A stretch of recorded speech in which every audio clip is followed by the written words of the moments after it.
নমস্কার, আমি সানজিদা বিকাশ টক্সের পক্ষ থেকে প্রতিদিনই আপনাদের সামনে নতুন নতুন পর্ব নিয়ে উপস্থিত থাকি। আজও একটি নতুন পর্ব নিয়ে উপস্থিত হয়েছি।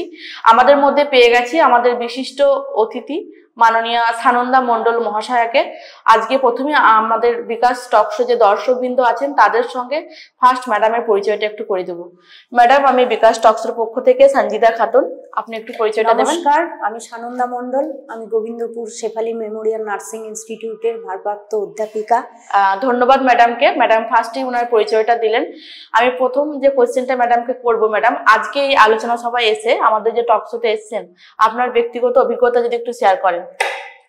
প্রথমেই বলবো, এই বিকাশ টকশোতে আমাকে যে ইনভাইট করা হয়েছে তার জন্য আমি খুবই খুশি। মাননীয় মৌলভী স্যারের মস্তিষ্ক প্রসূত এই বিকাশ টকশো, এটা সত্যি খুব সাধুবাদ জানাই ওনাকে এই আয়োজন করার জন্য।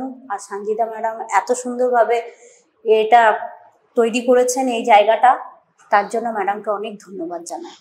ম্যাডামকেও ধন্যবাদ জানাই। ম্যাডাম ওনার ব্যক্তিগত অভিজ্ঞতা শেয়ার করলেন। আমরা প্রথমত এখানে যে আমাদের বিকাশ টক শোতে আমরা প্রতিদিনই কিছু পজিটিভ থিঙ্কিং এর ওপর আমাদের এই টক শো পর্ব আমরা সাজাই, যেখানে বিভিন্ন এডুকেশনাল রিলেটেড তথ্য আমরা এখানে তুলে ধরি, যেখানে আমাদের দর্শকবৃন্দরা যারা তাদের কেরিয়ার গঠনের জন্য এবং তাদের ভবিষ্যৎ কিভাবে সুন্দর হবে তার জন্য তারা এখান থেকে একটা ভালো কিছু তথ্য তারা সংগ্রহ করতে পারে। তো আজকে সেরকমই একটা তথ্য নিয়ে আমরা এসেছি। আজকে আমাদের টক শোতে যে বিষয়বস্তু সেটা হচ্ছে যে বর্তমান পরিস্থিতিতে নার্সিং এর গুরুত্ব। তো সেই বিষয়ে আজকে আমরা ম্যাডামের কাছে সরাসরি চলে যাব। আমরা কিছু তথ্য জানবো, যেহেতু ম্যাডাম একজন অধ্যাপিকা নার্সিং কলেজের। ম্যাডাম পরিচালনা করেন Gobindapur Shefali Memorial nursing college. সেই কলেজের বিভিন্ন তথ্য, সেই কলেজের বিভিন্ন ফ্যাসিলিটিস কি আছে সেই সম্পর্কে আমরা জানবো। তো প্রথমে আমি কোশ্চেনে যাব। ফার্স্ট কোশ্চেন আমি ম্যাডামকে যেটা করবো, যে ম্যাডাম যদি জিএনএম ও বিএসসি নার্সিং আমরা জানি, তো সেই দুটি কোর্স সম্পর্কে যদি একটু আপনি বিস্তারিতভাবে বলেন। হ্যাঁ, আমাদের কলেজে 2021 থেকে জিএনএম এবং বিএসসি দুটো কোর্স স্টার্ট হয়েছে। এই প্রথম আমাদের জিএনএম ব্যাচ পাস আউট হয়েছে কলেজ থেকে। আর জিএনএম বিএসসি কোর্স দুটো ফাইনাল ইয়ার রয়েছে বিএসসি, এবং জিএনএম এর একটা পাস আউট ব্যাচ হয়ে গেল। জিএনএম পড়ার জন্য 3 বছরের কোর্সের সময়সীমা 3 বছর, আর বিএসসির জন্য 4 বছর। জিএনএম পড়তে গেলে যা যা ক্রাইটেরিয়ার দরকার সেটা হচ্ছে ফিজিক্স, সায়েন্স বা আর্টস বা কমার্স, যে কোনো ব্যাকগ্রাউন্ড থেকে 40% যদি মার্কস থাকে তাহলেই পড়া যাবে জিএনএম। আর বিএসসিতে 45% সায়েন্স ব্যাকগ্রাউন্ড হতে হবে। আচ্ছা। আর বিএসসি করতে গেলে জেন পাস এক্সামে কিন্তু বসতেই হবে, তার সাথে একটা র্যাঙ্ক থাকতে হবে। আর জিএনএম এ এখনো পর্যন্ত যেটা হচ্ছে, মানে এক্সামে যদি অ্যাপিয়ার করে বসে তাহলেই কোনো প্রবলেম নেই, সে জিএনএম কোর্সটি করতে পারবে। ম্যাডাম একটু পাঠ্যক্রম এবং যদি ওই সময়সীমা সম্পর্কে বলেন কোর্স দুটি। হ্যাঁ, জিএনএম কোর্স 3 বছরের আর বিএসসি কোর্সটা হচ্ছে 4 বছরের। আচ্ছা ম্যাডাম, আর আপনাদের যে বিষয়বস্তু, আমরা যেহেতু জানি যে নার্সিং এডুকেশনে অ্যানাটমি থেকে শুরু করে বিভিন্ন টপিকগুলো থাকে, তো আপনি যদি সেই টপিকগুলো নিয়ে একটু বলেন। হ্যাঁ, নার্সিং পুরোটাই হচ্ছে মেডিকেল সায়েন্স। তো মেডিকেল সায়েন্স দিন দিন যেভাবে উন্নত হচ্ছে, প্রত্যেকটা কাজ কিন্তু আমরা হাতে কলমে শেখানোর চেষ্টা করি কলেজের মধ্যে। প্র্যাকটিক্যাল আমরা বর্ধমান মেডিকেল কলেজ এবং হসপিটালে মেয়েদেরকে প্র্যাকটিক্যালের নলেজের জন্য ওখানে পাঠাই। তারপর আমাদের ড্রিমল্যান্ড হসপিটাল রয়েছে, শান্তিনিকেতন মেডিকেল কলেজ এবং হসপিটাল 1100 বেডের আমাদের নিজস্ব হসপিটাল রয়েছে। সমস্ত জায়গাতেই আমরা মেয়েদেরকে পাঠ্যক্রমের জন্য পাঠাই। আচ্ছা ম্যাডাম খুব সুন্দর এবং সাবলীল ভাবে আমাদের প্রশ্নের উত্তর দিচ্ছেন। আমি দর্শকবৃন্দদের জন্য বলবো যে যারা আগামীতে নার্সিং পড়তে চাইছো বা চাইছেন, আপনারা অবশ্যই গোবিন্দপুর শেফালি মেমোরিয়াল নার্সিং ইনস্টিটিউটে যোগাযোগ করবেন। এটা পূর্ব বর্ধমান ডিস্ট্রিক্টে গোবিন্দপুরে অবস্থিত, এবং এখানে আপনারা ট্রেনে করে বর্ধমান যদি চাপেন, বর্ধমান থেকে আপনারা গুসকরা স্টেশনে নামবেন। সেখান থেকে আপনারা কিছুটা রাস্তা, যেখানে আমরা বাস এবং টোটো অ্যাভেলেবেল থাকে, সেখানে কিন্তু আসতে পারবেন, এবং আমাদের যে অ্যাডমিশন সেলের নাম্বার থাকে সেই নাম্বারেও আপনারা কন্ট্যাক্ট করতে পারবেন। আমি নেক্সট কোয়েশ্চেনে যাব ম্যাডামের কাছে, যে জিএনএম নার্সিং সম্পূর্ণ করার পর আপনি দুটো কোর্সের কথা বললেন মেবি সম্ভবত জিএনএম এবং বিএসসি। তো জিএনএম নার্সিং সম্পূর্ণ করার পর শিক্ষার্থীরা মানে কি ধরনের বা কোথায় কর্মরত মানে কর্ম পেতে পারে? দেখুন, যেহেতু আমাদের প্রথম একটা ব্যাচ পাস আউট হয়েছে, আমরা বিভিন্ন হসপিটালের সঙ্গে কথা বলেছি। এছাড়া নিজস্ব যে হসপিটাল রয়েছে শান্তিনিকেতন মেডিকেল কলেজ এবং হসপিটাল বোলপুরে, সেখানেও আমরা আশা রাখছি কিছু জনকে কর্মসংস্থান করে দিতে পারবো এবং বিভিন্ন বাইরের যে সমস্ত হসপিটালের সঙ্গে কথা বলেছি সেখানেও আমরা একটা সংস্থা করে দিতে পারবো বলে আশা রাখছি। আচ্ছা ম্যাডাম, ধন্যবাদ ম্যাডামকে। আর তার সঙ্গে সঙ্গে ম্যাডাম বলেছেন আমরাও জানি যে জিএনএম এর পাশাপাশি বিএসসি বলে যে কোর্সটাই হয় সেটা 4 বছরের যে সায়েন্স ব্যাকগ্রাউন্ড হতে হয়। তো আমি বিএসসি কোর্স সম্পূর্ণ করার পর শিক্ষার্থীরা কি ধরনের কাজের সুযোগ পেতে পারেন বা কর্ম পেতে পারেন সেটা যদি একটু বলেন। দেখুন, জিএনএম এবং বিএসসি দুটোই হচ্ছে প্রফেশনাল কোর্স এবং নার্সিং এর কোর্স। জিএনএম 3 বছরের ডিপ্লোমা কোর্স আর বিএসসিটা হচ্ছে আপনার ডিগ্রি কোর্স। জিএনএম বিএসসি দুটো করেই কিন্তু স্টাফিং সবার প্রথমেই করা যেতে পারে। জিএনএমটা করে স্টাফিং এই বেশিরভাগ জন যায়, তাছাড়াও হচ্ছে আপনার কমিউনিটি হেলথ অফিসার রয়েছে, বিভিন্ন জায়গায় রেল সেল বিভিন্ন জায়গায় যে রিক্রুটমেন্ট গুলো বেরোচ্ছে সেখানে যাওয়া যেতে পারে। আর বিএসসি নার্সিং করে আর একটা আলাদা অ্যাডভান্টেজ রয়েছে, যেটা শিক্ষকতা পেশার সঙ্গে যদি কেউ যুক্ত হতে চান তাহলে সেখানেও আপনারা মানে হতে পারবেন। আচ্ছা আচ্ছা। এছাড়াও হায়ার এডুকেশন সেটা বিএসসি বা জিএনএম দুটো কোর্স থেকেই আসা যায়।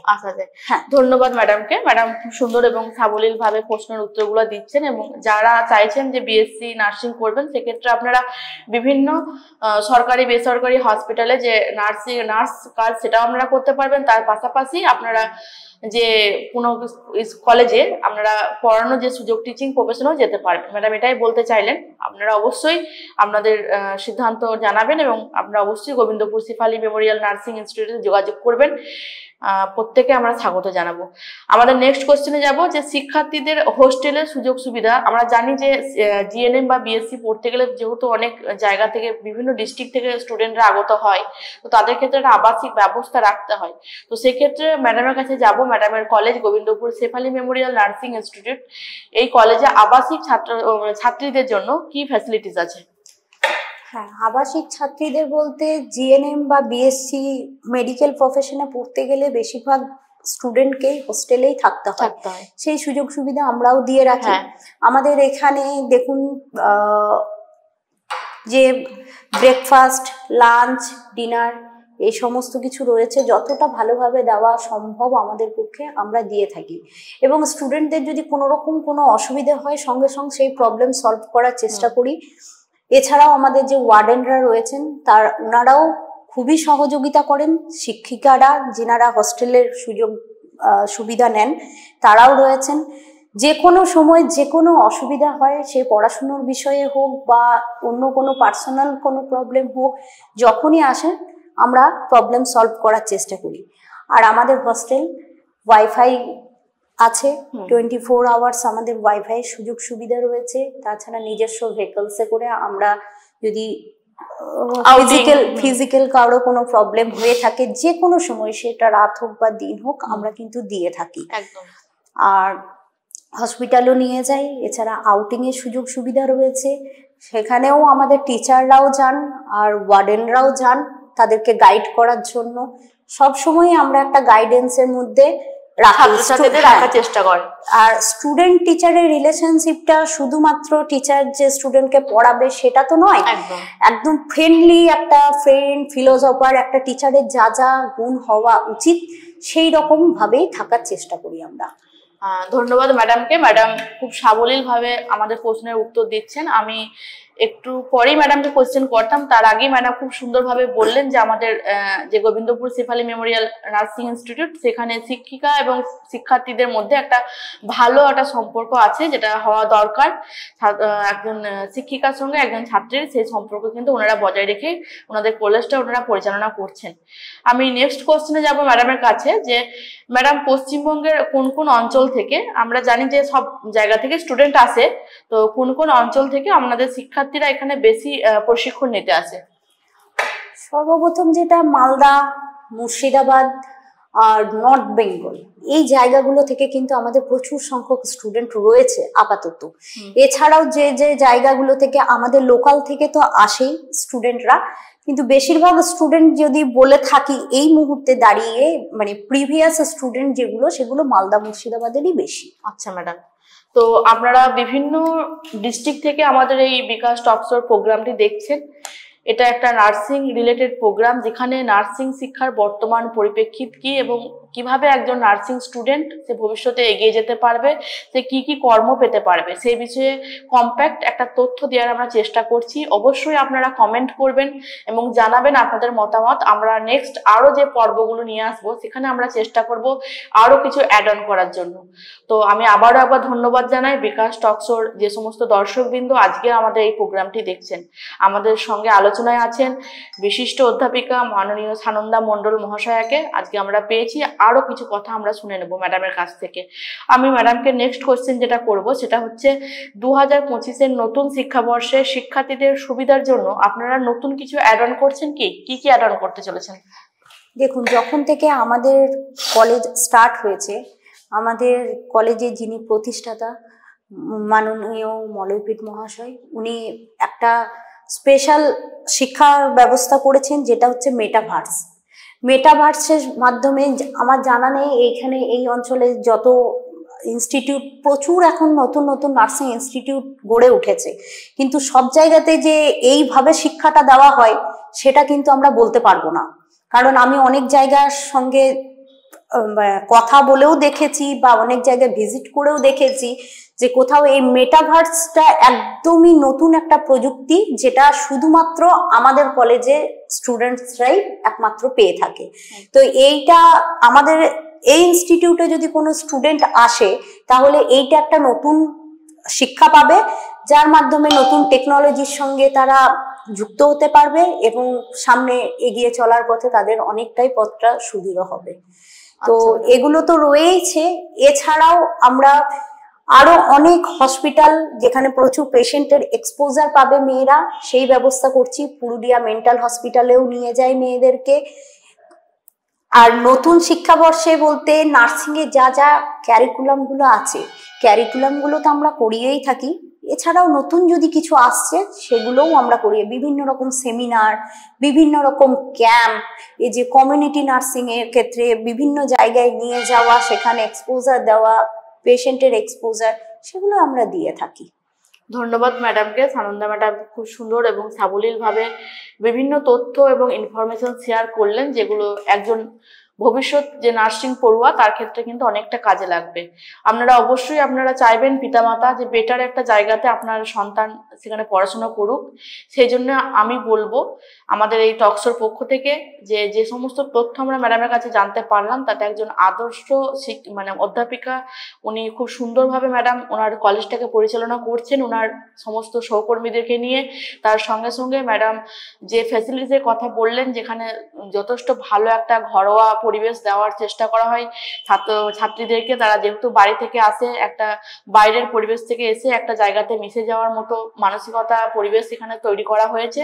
এবং আপনারা চাইবেন যে আপনার সন্তান যাতে ভালোভাবে পড়াশোনা করে একটা ভালো পরিবেশ পেয়ে বেড়ে ওঠে। তো সেরকম একটা পরিবেশ হচ্ছে গোবিন্দপুর সিপালি মেমোরিয়াল নার্সিং ইনস্টিটিউট। আমরা অবশ্যই আপনার সন্তানের জন্য এই কলেজটিকে সিলেক্ট করুন। যারা ভর্তি করতে চাইছেন, এখন যেহেতু ভর্তি প্রক্রিয়া চলছে আমাদের, তো সেক্ষেত্রে আপনারা অবশ্যই যোগাযোগ করবেন। গোবিন্দপুর সিপালি মেমোরিয়াল যে নার্সিং ইনস্টিটিউটের যে অ্যাডমিশন সেলের অফিসিয়াল নাম্বার আছে, সেই নাম্বারে আপনারা ফোন করুন। আপনারা যদি যারা দূর থেকে এই প্রোগ্রাম দেখছেন, আপনারা ফিজিক্যালি কলেজে এসে যোগাযোগ করেও কথা বলতে পারেন। আমি অসংখ্য ধন্যবাদ জানাই মাননীয়া সানন্দা মণ্ডল মহাশয়াকে। ধন্যবাদ ম্যাডাম। আর আমি তার সঙ্গে ধন্যবাদ জানাই দর্শকবৃন্দদের যারা এই পর্বটি এতক্ষণ ধরে দেখছেন। নেক্সট আমরা আবার নতুন কিছু পর্ব নিয়ে উপস্থিত থাকবো। আজকের মতো এই পর্ব আমরা এখানেই শেষ করলাম। সকলকে আর একবার অসংখ্য ধন্যবাদ।